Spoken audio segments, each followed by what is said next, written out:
Well, this Apple I computer is the one I bought from Mr. Birch, John Birch.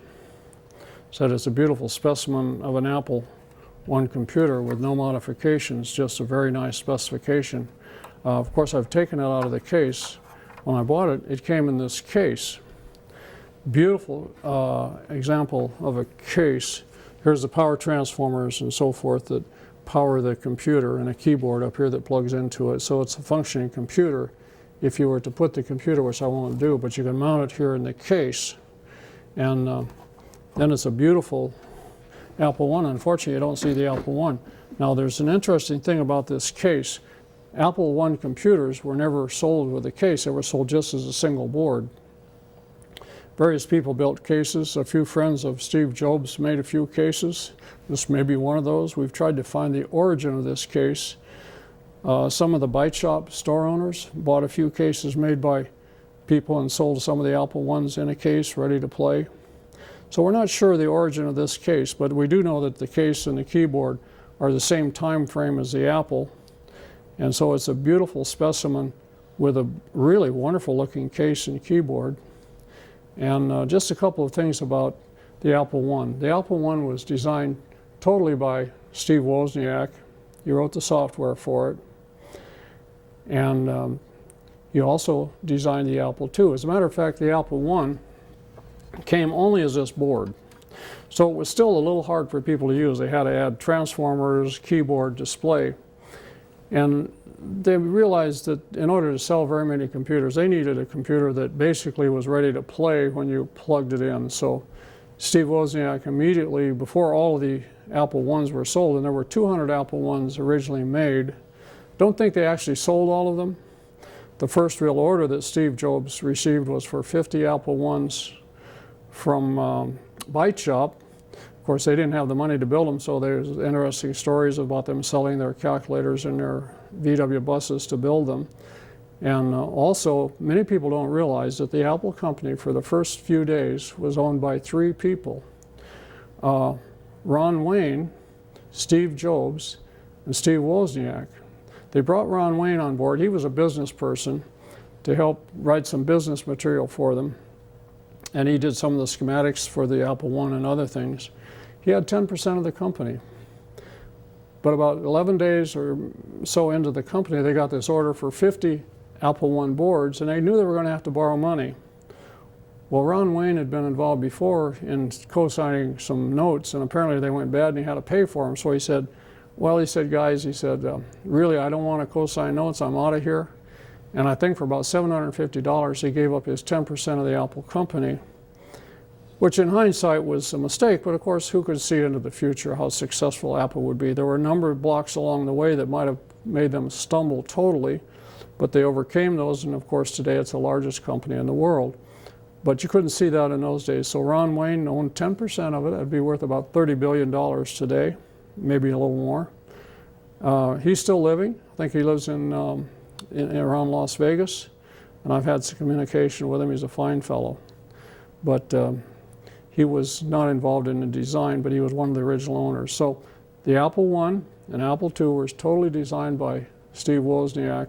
Now the case for the Apple II, Jobs had some input on the case, but the computer itself was Steve Wozniak. Those are the 2 computers he designed and is given full credit for.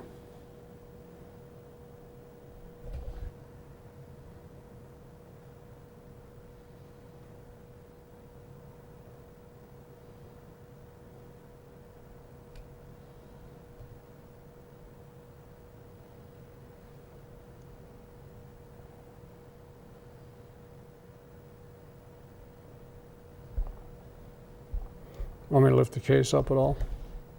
If you could, yes, please. And open it up a little bit too, yes. Very good. Good focus.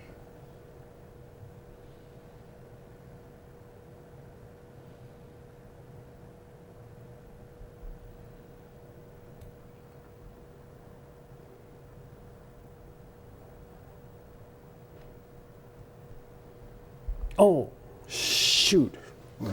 I wanted to get some pictures of these 4. I'm going to put them back out and get some pictures with my camera. Okay.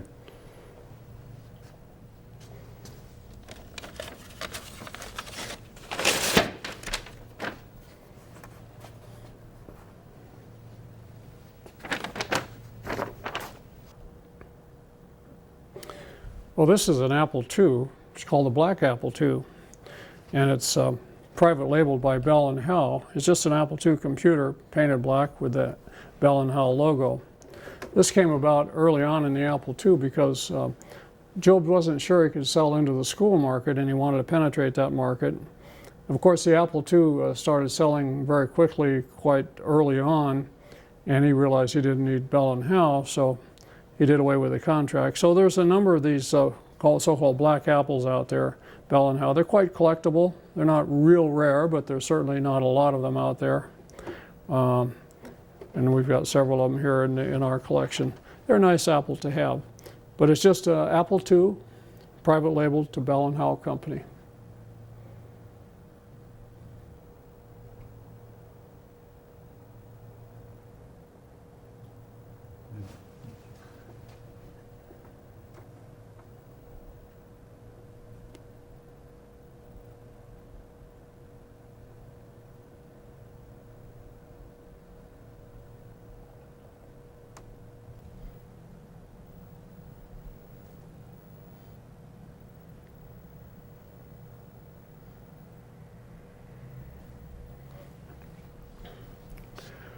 Of course, Steve Wozniak designed the Apple I.